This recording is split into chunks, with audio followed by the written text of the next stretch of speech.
Student, welcome back to SM study lover YouTube channel.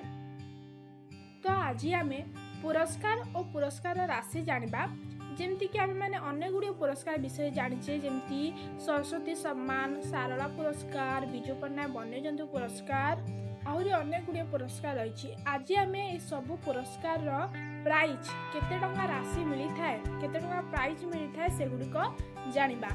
तो चलतु dairy न करी वीडियो को स्टार्ट करवा। वीडियोटी भल लगे चैनल को सब्सक्राइब करेंगे, सांग मान सहित शेयर करेंगे और कमेंट करेंगे। और प्रथम पुरस्कार होउची सरस्वती सम्मान, जार राशि होउची 7,50,000 टंका।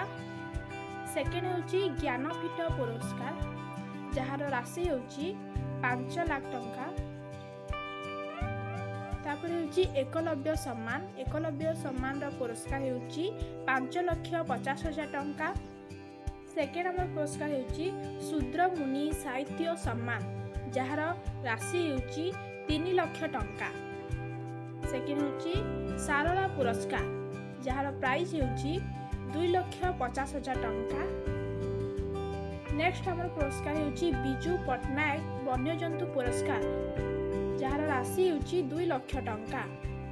नेक्स्ट पुरस्कार होउची विजु पट्टनायक विज्ञान पुरस्कार, जार राशि होउची 2 लाख टंका।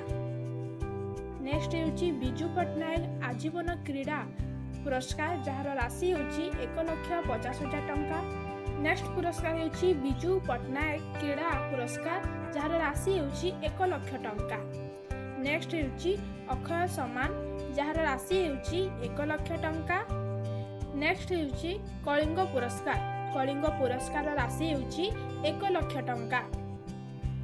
नेक्स्ट होउची साहित्य भारतीय सम्मान रो पुरस्कार राशि होउची 1 लाख टंका। नेक्स्ट होउची केंद्र साहित्य एकाडेमी पुरस्कार, जार राशि होउची 1 लाख टंका। नेक्स्ट होउची जयदेव पुरस्कार राशि होउची 1 लाख टंका। सेकेंड होउची विश्व पुरस्कार राशि होउची 70,000 टंका। नेक्स्ट होउची गंगाधर जातीय पुरस्कार राशि होउची 50